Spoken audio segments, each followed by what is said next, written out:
I was born on a Tuesday in a small village at the outskirts of Kano, Nigeria.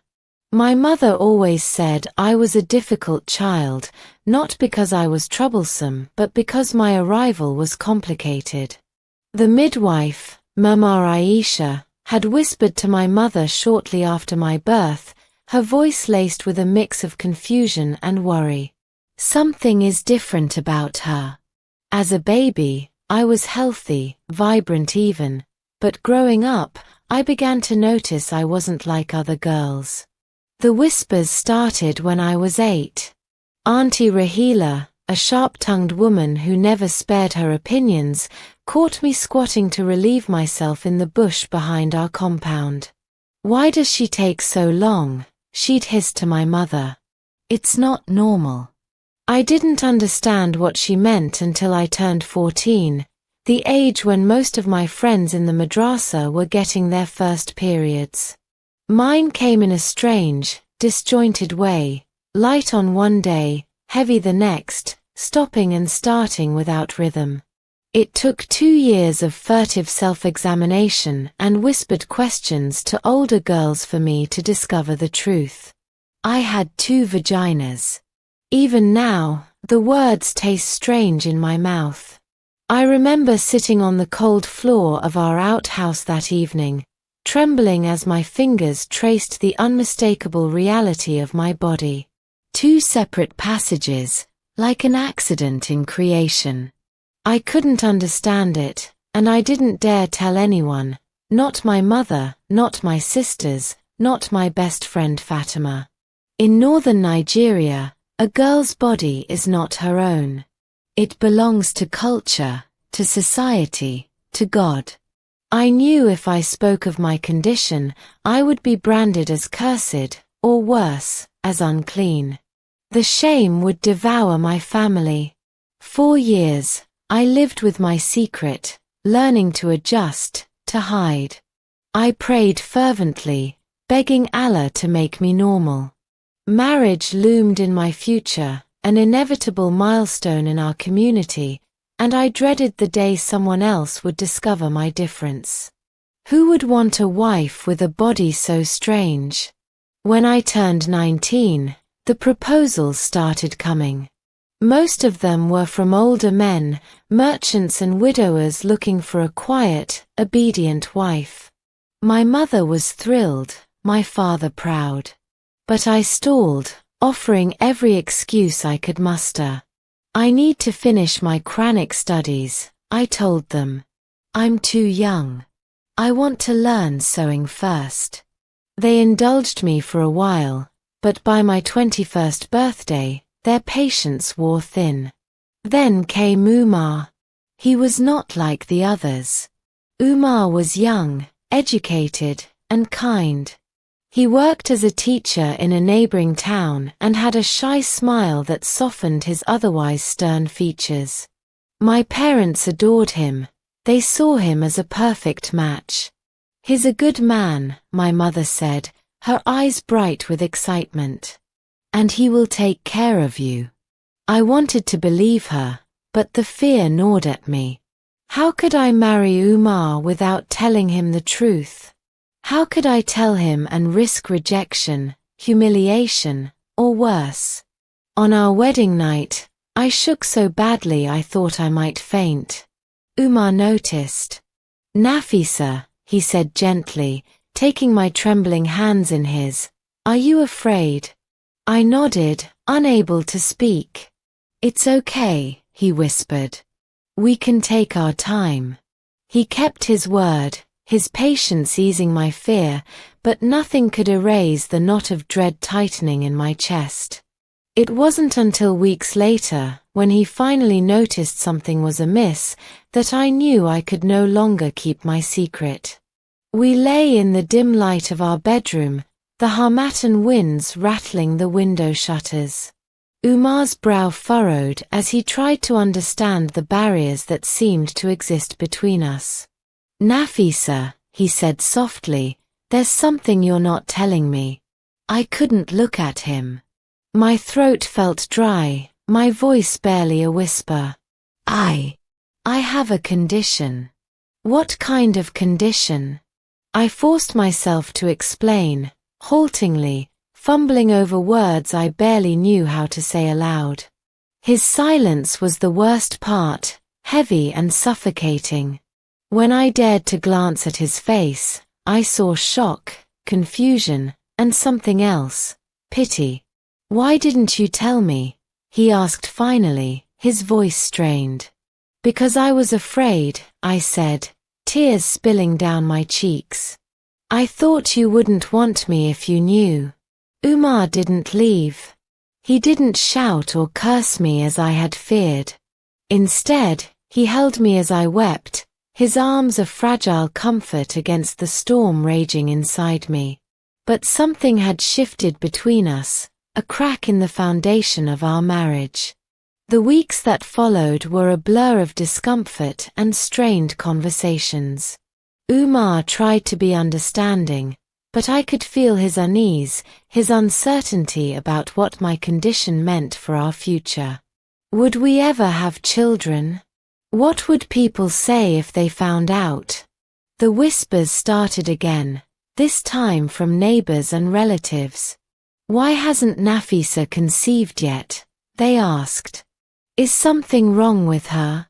Each question felt like a dagger, a reminder of the secret I carried like a burden too heavy to bear. Then one day, Umar came home with a suggestion. "I think we should see a doctor," he said. The thought terrified me.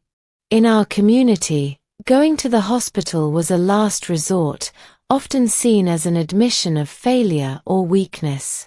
But I had no choice. My body was a mystery even to me, and I couldn't face the future alone. The journey to the hospital in Kano was long and silent. The doctor, a middle-aged woman with kind eyes, listened carefully as I described my symptoms and history. She examined me with a professionalism that put me at ease, even as I felt exposed and vulnerable. When she finally spoke, her words were both a relief and a challenge.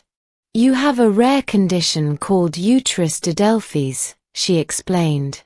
"It means you were born with 2 uteruses and 2 vaginas. It's uncommon but not unheard of." I felt a strange sense of validation hearing the medical term, as though my body's strangeness was finally acknowledged and understood. But her next words filled me with uncertainty. "It's possible for you to have children," she said, "but it might be complicated. You'll need regular medical care and monitoring." As we left the hospital, Umar was quiet, his face unreadable. I wanted to ask him what he was thinking, whether he regretted marrying me, but the words stuck in my throat. In the months that followed, our relationship became a delicate dance of hope and fear. Umar supported me as I navigated doctor's appointments and whispered prayers, but the strain was evident. Our families grew restless, their questions more insistent. "When will we hear the cry of a baby in this house?" my mother-in-law asked one evening, her tone sharp with impatience. I bit my tongue, swallowing the bitterness that rose in my chest. How could I explain the weight of my struggle to a society that demanded perfection from women, that saw our worth only in our ability to bear children? By the time I turned 25, the pressure had become unbearable. I had to make a choice, to fight for my marriage and my future, or to let the weight of my secret crush me entirely. The day I told Umar I wanted to try for a child was the first time I saw hope in his eyes again. For months, he had seemed distant, carrying the weight of unspoken fears and unfulfilled expectations. But my decision gave us a shared purpose, a fragile bond to rebuild what had begun to fracture. It wasn't easy. The doctor had warned us that my condition might complicate conception and pregnancy, and she wasn't wrong. Months turned into a year of failed attempts, each one a small heartbreak. I bore the brunt of the whispers and pitying glances, the silent judgment of a community that saw childlessness as a woman's failure. "Have faith," Umar would say, holding my hand tightly in the dark of our bedroom. But even his voice began to falter, the strain pulling at the edges of his patience. When I finally conceived, it felt like a miracle, a gift from Allah. Umar was overjoyed, his smile brighter than I had seen in years. Our families celebrated with prayers and feasts, their questions silenced at last. But the joy was short-lived. At 4 months, I woke in the middle of the night to a sharp pain in my abdomen, followed by a rush of blood. Umar rushed me to the hospital, his hands trembling as he drove through the dark, deserted streets. The doctor's face was grim when she delivered the news. I had lost the baby. "It's not uncommon with your condition," she said gently. "But I know this is hard. Don't lose hope." I felt hollow, like a part of me had been ripped away. The loss deepened the rift between Umar and me, despite his attempts to comfort me. I could see the questions in his eyes, the doubts he didn't voice. How many more times would we endure this? Was it worth it? The second pregnancy came 2 years later, after countless prayers, treatments, and sleepless nights. This time, I approached it with cautious optimism, balancing hope with the fear of another loss.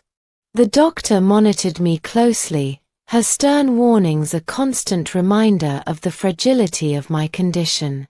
"You'll need a cesarean," she said during my 7th month. "Your anatomy makes natural delivery too dangerous." I nodded, swallowing my fear. I would endure anything to bring my child into the world safely. The day of the delivery arrived with a mix of anxiety and anticipation. Umar stayed by my side, his hands clammy as he held mine. The operation felt like an eternity, but when I heard the first cry of my baby, a girl, I felt a rush of relief and gratitude so overwhelming it brought tears to my eyes. "She's perfect," Umar whispered, cradling our daughter in his arms. For a while, life felt complete. Our daughter, Amina, became the center of our world, a symbol of resilience and love. But the challenges of my condition didn't disappear. Raising a child while managing my health and societal expectations was a constant struggle. The questions started again, this time from family members who wondered why I hadn't given Amina a sibling. "Are you waiting for her to grow up before you try again?" my mother-in-law asked one afternoon, her tone edged with impatience. I forced a smile, deflecting the question with practiced ease. Inside, I wrestled with the fear of another loss, another brush with the limits of my body. Umar remained supportive, but I could sense his unspoken desire for more children. In our culture, a single child was rarely seen as enough. One evening, as we sat together after putting Amina to bed, Umar turned to me with a serious expression. "Nafisa," he said quietly, "I know how hard this is for you. But I've been thinking, maybe we should consider other options." "Other options?" I asked, my voice wary. "Like adoption," he said. "Or maybe even taking a second wife." The words hit me like a blow. Polygamy was common in our community, but I had never imagined it as a possibility for us. The thought of sharing Umar, of dividing our family, filled me with a sense of betrayal and inadequacy. "Is that what you want?" I asked, my voice trembling. "No," he said quickly, reaching for my hand. "I don't want to hurt you. But I also don't want us to spend our lives wondering what could have been." The conversation left a wound between us, one that festered in the silence that followed. I began to question my worth, my place in Umar's life. Was I enough for him, for our family? In the months that followed, I threw myself into raising Amina, finding solace in her laughter and the small joys of motherhood. I also began to open up to other women in my community, sharing parts of my story in hushed tones. To my surprise, some of them confided their own struggles, infertility, difficult pregnancies, the pressures of societal expectations. "You're braver than you think," Fatima told me one evening, her words a balm to my wounded spirit. "Your body has endured so much, but it has also given life. That is a blessing." Her words gave me strength, a reminder that my worth wasn't defined by my ability to meet society's expectations. Slowly, I began to accept my body, its imperfections, and its resilience.